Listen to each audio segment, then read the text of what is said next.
Boa tarde, pessoal. Espero que vocês estejam gostando do nosso acampamento. Bem-vindos a mais uma sessão de perguntas e respostas com o nosso preletor. O nosso preletor, pastor Alexandre Mendes, ele é autor desses 2 livros sobre relacionamentos cristãos. E é sobre isso que ele vai responder as perguntas nessa sessão de perguntas e respostas. Espero que vocês gostem. Para isso, vamos orar? Te agradecemos, Senhor, por mais um dia de aprender a Tua palavra. Que o Senhor dê sabedoria ao pastor Alexandre de responder as perguntas dos nossos jovens de maneira bíblica, com clareza, e que eles sejam edificados com cada resposta, que o Senhor fale ao coração de cada um. É isso que nós pedimos, em nome de Jesus. Amém.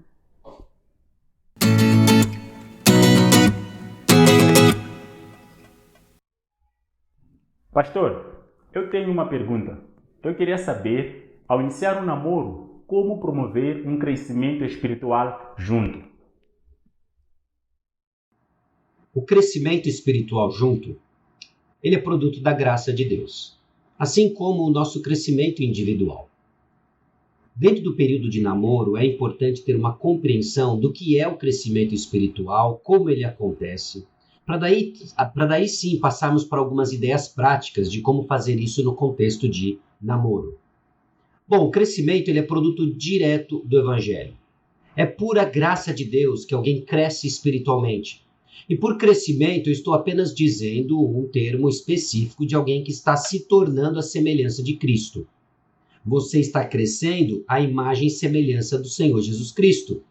A ideia de que tudo que acontece na igreja, a ideia de que tudo que acontece ao seu redor, tem como objetivo de promover você no caráter de Cristo. Então abra sua Bíblia em Tito capítulo 2 para olharmos o que significa o crescimento do Evangelho, o crescimento espiritual à luz do Evangelho. Tito capítulo 2, versículos 11 a 14.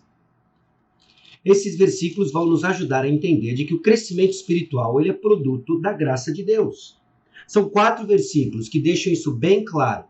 Veja o versículo 11. Porquanto a graça de Deus se manifestou salvadora a todos os homens, educando-nos para que, renegadas a impiedade e as paixões mundanas, vivamos no presente século, sensata, justa e piedosamente, aguardando a bendita esperança e a manifestação da glória do nosso grande Deus e Salvador Jesus Cristo, o qual a si mesmo se deu por nós, a fim de remir-nos de toda iniquidade e purificar para si mesmo um povo exclusivamente seu, zeloso de boas obras. O que fica bem evidente nessa passagem é que a mesma graça que nos salva é a graça que nos educa em santificação. É a graça que nos faz crescer. É a graça que nos faz crescer, tornando-se evidente quando dizemos não ao pecado e sim ao Senhor Jesus Cristo.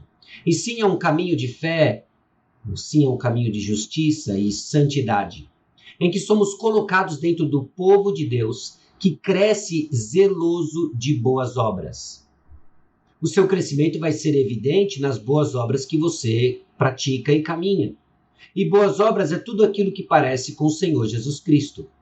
Então, o crescimento, ele é fruto da graça de Deus, ele é fruto do Evangelho agindo no meu e no seu coração. Se você é namorado, namorada, se você está buscando crescer juntos, é porque vocês dois estão buscando mais do Senhor. Buscando conhecer mais do Evangelho. O Evangelho que é suficiente e capaz de produzir em nós um progresso cada vez maior. 1 Tessalonicenses, capítulo 4, o apóstolo Paulo exorta os tessalonicenses a progredir cada vez mais, perseverando naquilo que eles aprenderam, o Evangelho. Os tessalonicenses, eles haviam dado evidências de uma fé operante, de uma fé madura, genuína. Eles tinham sido modelos de toda a região, um modelo de fé, de acordo com o primeiro capítulo.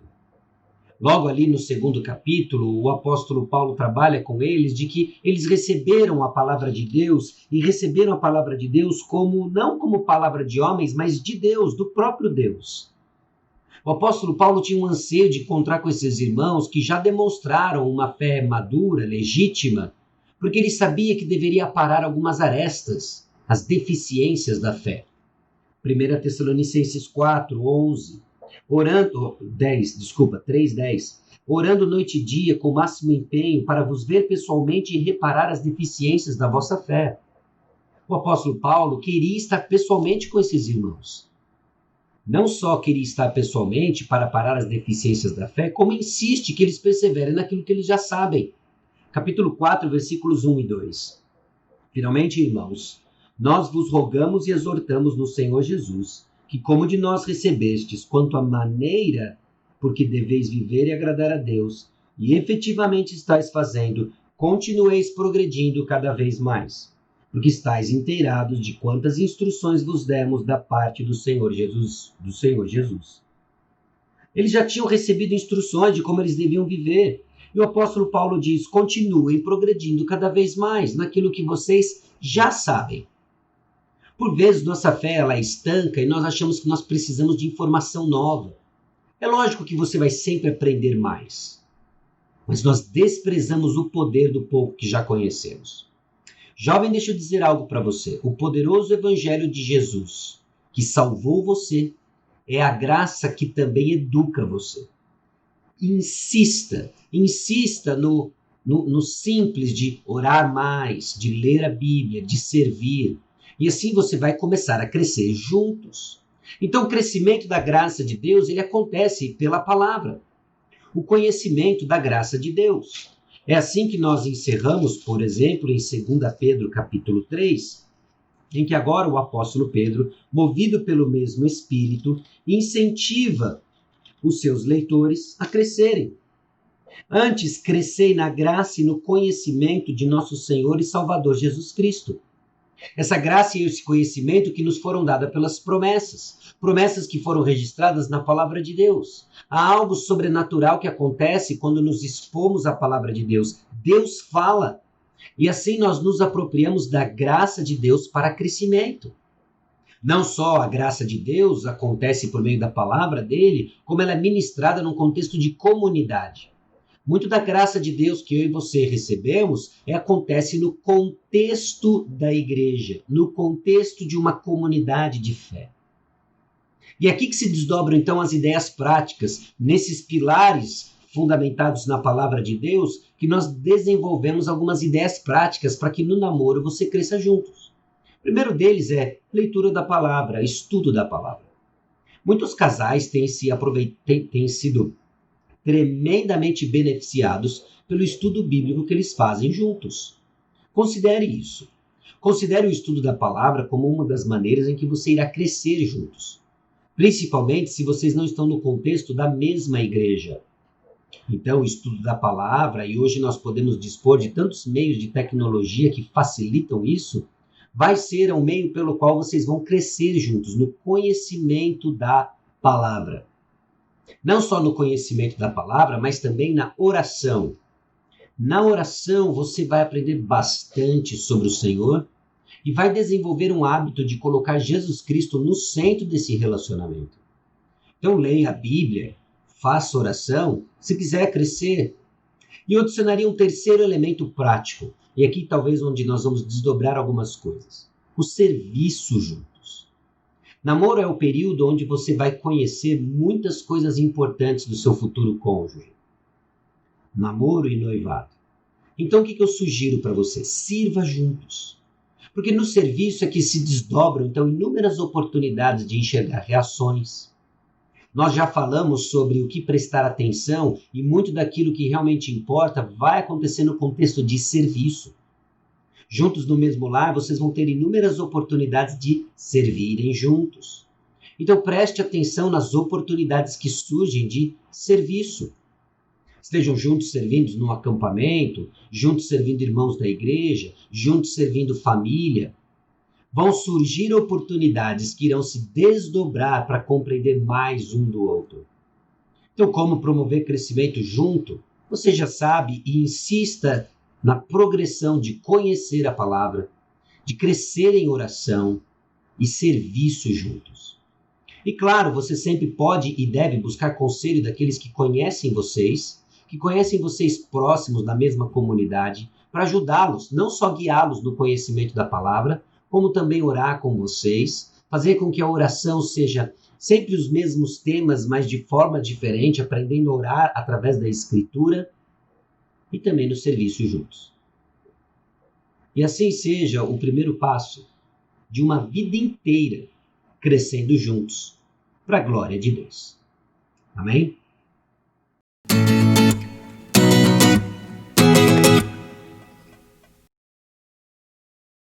Pastor, tenho uma dúvida. Quais são os limites do contato físico no namoro? Os limites do contato físico, eles são determinados pelo tipo de relacionamento que nós temos com cada uma das pessoas. Há uma maneira que nós nos comportamos, há uma maneira que nós demonstramos afeto, carinho, amor, de acordo com o tipo de relacionamento que nós temos com pessoas. E para determinar o tipo de relacionamentos, nós precisamos olhar a Escritura, olhar a Palavra de Deus. Na Palavra de Deus existe relacionamento marido e esposa, existe relacionamento pai e filhos, existe relacionamento entre irmãos. 1 Timóteo capítulo 2, versículo 2, deixa bem claro como nós devemos tratar uns aos outros. 1 Timóteo capítulo 5, versículo 2, no que se refere justamente a moças, rapazes, moças com rapazes. O apóstolo Paulo desenvolve para Timóteo, nos 2 primeiros versículos do capítulo 5, não repreendas ao homem idoso, antes exorta-o como a pai, aos moços como a irmãos, as mulheres idosas como a mães, as moças como a irmãs, com toda a pureza. Se você não é casado com alguém, mesmo que você esteja namorando, essa pessoa é seu irmão, ela é sua irmã. E é isso que deve governar os limites do contato físico e a forma apropriada como você vai expressar o seu carinho e o seu amor. O relacionamento é de irmão em Cristo. Então você precisa entender o que é apropriado. Eu poderia dar uma lista de coisas para você, eu poderia dar uma lista de coisas para você que são apropriadas ou não, e o problema é que isso não chega no seu coração. Veja Colossenses capítulo 2, versículos 20 a 23. Existe uma forma como nós devemos entender os limites do contato físico. O apóstolo Paulo desenvolve em Colossenses capítulo 2 aquilo que estava entrando de falso ensino dentro da igreja. Falsa religiosidade, falso misticismo e falso ascetismo. O ascetismo era a busca de santidade através de práticas e simplesmente deixar de fazer certas coisas. Práticas físicas, externas, que não tinham valor algum contra a sensualidade do coração. Olha o que diz Colossenses capítulo 2, versículos 20 a 23. Se morrestes com Cristo para os rudimentos do mundo, por que, como se vivesseis no mundo, vos sujeitais a ordenanças? Não manuseis isto, não proves aquilo, não toques aquilo outro, segundo os preceitos e doutrinas dos homens? Pois que todas essas coisas com uso se destroem. Tais coisas com efeito têm aparência de sabedoria, como culto de si mesmo, e de falsa humildade, e de rigor ascético. Todavia, não tem valor algum contra a sensualidade. Interessante isso. O apóstolo Paulo diz que simplesmente obedecer algumas regras ou uma lista de coisas que podem e não podem não tem valor algum contra a sensualidade. Isso não significa que elas não sejam importantes. Porque logo depois, no capítulo 3, a partir do versículo 5, ele vai falar para fazer morrer nossa natureza terrena. Porém, trata-se de uma luta que não se refere apenas ao comportamento, mas à nossa natureza, de fazer morrer os desejos que não agradam ao Senhor. Então, quais são os limites do contato físico? Tudo aquilo que irá violar um relacionamento apropriado entre irmãos em Cristo precisa ser feito morrer. Precisa fazer morrer. Então não se trata apenas de segurar a mão ou de dar um abraço lateral, um abraço frontal, se pode beijar, quanto tempo pode beijar. Tudo aquilo que irá levar o seu irmão e sua irmã para mais perto de Cristo é permitido no namoro e é apropriado. Aquilo que vai criar uma curiosidade ou aquilo que vai criar um desejo que não é apropriado para a satisfação no contexto do namoro, precisa fazer morrer. Então, até as demonstrações de carinho e amor que são apropriados num relacionamento de namoro ou noivado são guiados por esses desejos de viver para o Senhor. Colossenses capítulo 3, versículos 1 a 4, diz que nós devemos buscar as coisas lá do alto, pensar as coisas do alto, porque nós morremos para as coisas do mundo. Então, no seu namoro, há necessidade de uma conversa franca, direta, aberta, sobre aquilo que leva um dos dois ou os dois a não desejar estar com Cristo, mas desejar a satisfação de um desejo sexual, que não é apropriado no contexto do namoro. Bom, o assunto é sério. Rejeitar o que eu estou falando não é rejeitar apenas a palavra de um homem, a palavra de um pastor, de um preletor num pequeno vídeo. É rejeitar o próprio Deus. 1 Tessalonicenses, capítulo 4, versículos 1 a 8, diz o seguinte: Finalmente, irmãos, nós vos rogamos e exortamos no Senhor Jesus, como de nós recebestes com tal maneira, porque deveis viver e agradar a Deus, e efetivamente estáis fazendo. Continueis progredindo cada vez mais, porque estáis inteirados de quantas instruções vos demos da parte do Senhor Jesus. Pois essa é a vontade de Deus, a vossa santificação, que vos abstenhais da prostituição. Cada um de vós saiba possuir o próprio corpo em santificação e honra, não com desejo de lascívia, como gentios que não conhecem a Deus. E que nessa matéria ninguém ofenda, nem defraude a seu irmão, porque o Senhor, contra todas essas coisas, como antes vos avisamos e testificamos claramente, é o vingador. Porquanto Deus não nos chamou para a impureza, e sim para a santificação. De sorte, quem rejeita essas coisas não rejeita o homem, e sim a Deus, que também vos dá o seu Espírito Santo. Rejeitar o que eu estou dizendo, se porventura vem da palavra de Deus, é rejeitar o próprio Deus. E muitos casais começam na prática da imoralidade sexual, começam na prática do desejo, da lascívia, daquilo que simplesmente caracteriza aqueles que não conhecem a Deus, sem perceber que eles tiram e negam o próprio Deus do seu relacionamento. Aquele que pode abençoar o seu relacionamento é tirado da jogada simplesmente porque você insiste num padrão de imoralidade sexual. Porque você está se engajando e buscando no seu coração a satisfação de desejos que você sabe que não são apropriados no relacionamento de namoro. Bom, então não começa simplesmente com uma lista se você pode beijar, se beijar por quanto tempo, e como é o tipo do beijo, se pode segurar a mão ou não, mas começa acessando o seu coração, os seus desejos. Quando você vai fazer uma demonstração de carinho e de amor ao seu namorado ou namorada, o que você tem em mente? Levá-lo mais perto de Cristo? Ou é simplesmente movido pela curiosidade de quão longe você pode ir e ainda ser um filho de Deus? O quão longe você pode ir e ainda ter um namoro santo? Como se santidade fosse uma lista de coisas que nós fazemos e deixamos de fazer. Envolve-se em práticas, mas transcende isso. É muito maior do que isso. Tem a ver com o nosso coração.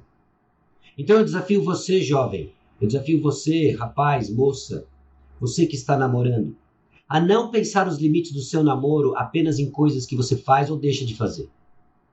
Ter uma conversa franca de alguns limites e estruturas são importantes, mas não são suficientes. Você precisa encarar no nível do seu coração.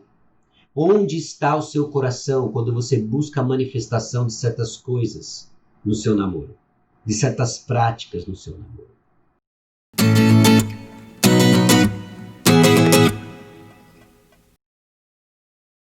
Desculpa, pastor. A minha pergunta é: o que fazer se por acaso ultrapassarmos o limite do contato físico no meio ou dentro do namoro?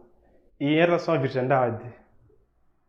Bom, mas eu entendo que talvez esse recado tenha chegado tarde para alguns. Alguns ultrapassaram os limites. Alguns têm vivido e praticado no seu namoro uma conduta de expressão de carinho e amor que já se tornou imoralidade sexual.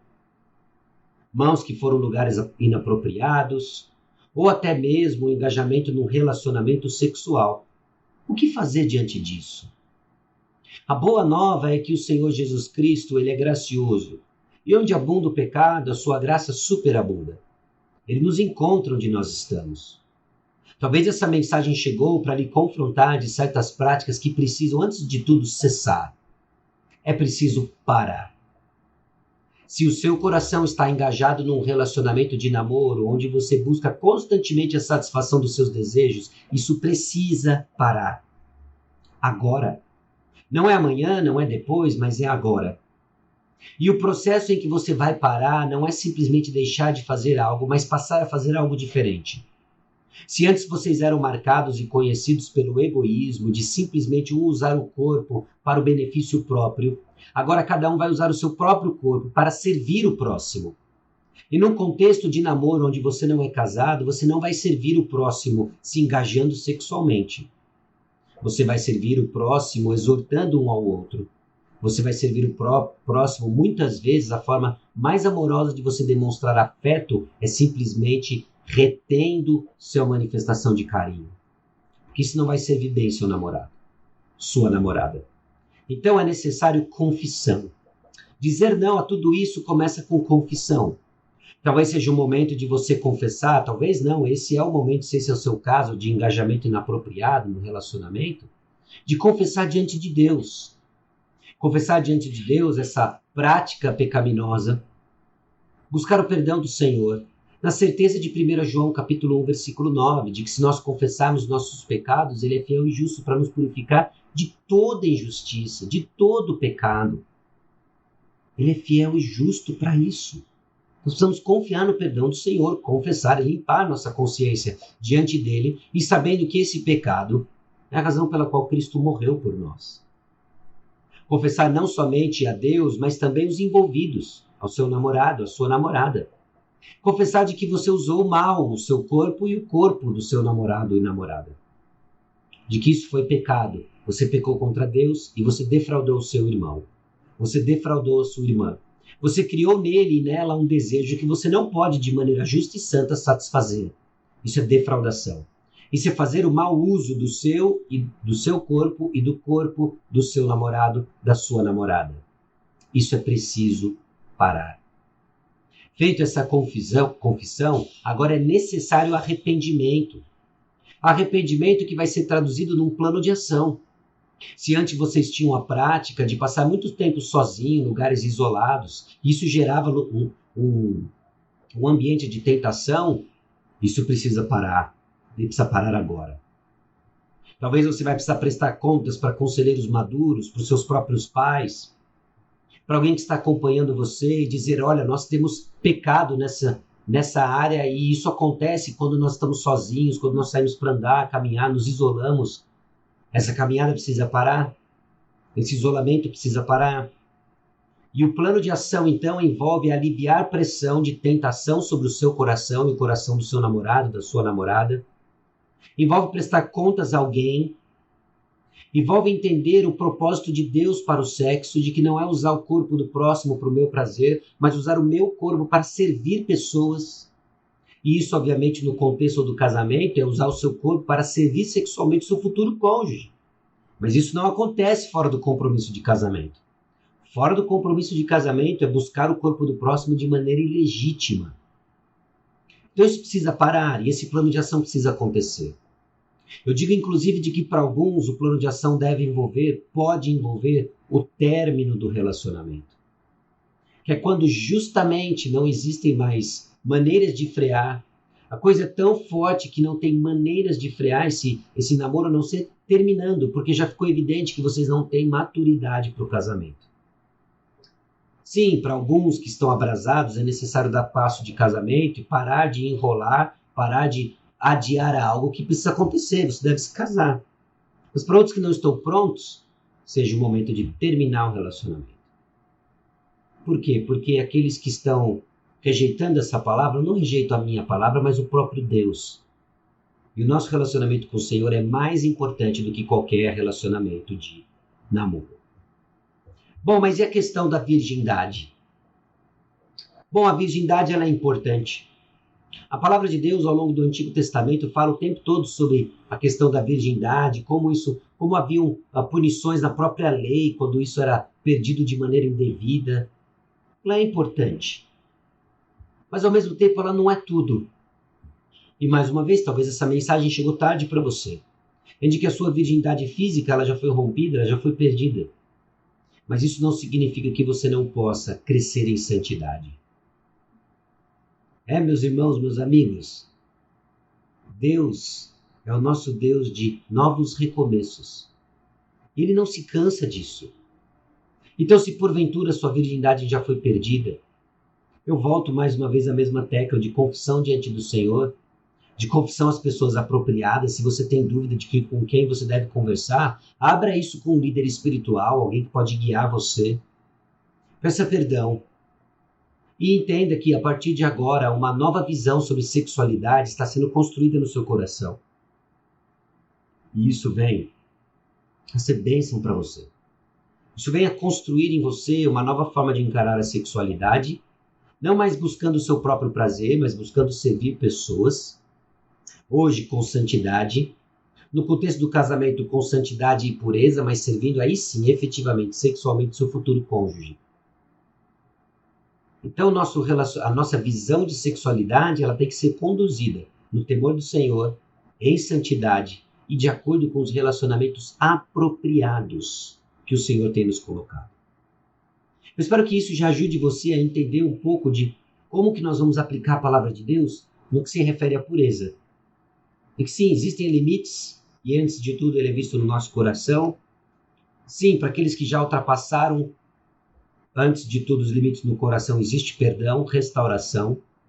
Existem consequências diferentes para cada situação. Busque ajuda de alguém que conhece a sua situação e pode lhe ajudar. E virgindade é importante, muito importante. E se você ainda é alguém que detém a sua virgindade, proteja no temor do Senhor.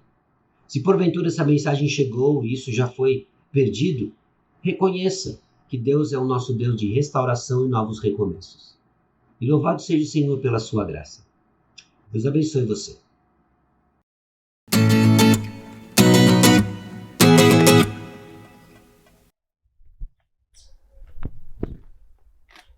Olá. Eu tô bem também. Eu gostei muito, sabe? Aquelas dúvidas que nós tínhamos, as respostas que deram desde ontem até a sessão de hoje, foi tudo tão esclarecedor e ficou claro para nós. Agora nós sabemos como fazer e como fazer a coisa correta, né? Foi muito bom, eu gostei. Gostei muito mesmo. Brother! Só um minuto, vou falar com o meu amigo aqui. Meu brother Xongola, como é que tá, mano? Eu tô nice, mano. Também tô nice, mano. John. Fala aí, mano. Mano, há uma coisa impressionante que eu aprendi no dia de ontem e no dia de hoje, abocado. Mano, sobre perguntas e respostas. Mano, tá vendo aquelas dúvidas todas que eu tinha? Foram sanadas, mano. Então, aquelas dúvidas que tinha já? Mano, como você disse, eu tinha. É tudo passado, mano. Foi tudo tão esclarecedor, mano. Ficou tão claro. No dia de ontem, quando começaram a responder, eu parei, nossa, parece que estão a responder as nossas dúvidas. E no dia de hoje, então, no dia de hoje eu percebi, com uma das respostas, eu percebi que a verdadeira alegria para o nosso relacionamento vem de Cristo, mano. Uau! E eu e a minha namorada decidimos agora fazer a coisa correta. John, vamos lá falar. Eu fico muito feliz que vocês tenham realmente gostado da sessão e isso tenha realmente vos ajudado a colocar o vosso relacionamento em dia e centrado naquilo que é a obra do Senhor Jesus Cristo. E brada, nós teremos outra sessão. Sabe o que eu vou fazer agora? Comprar megas, mano. Então, não posso perder. John, vamos lá falar.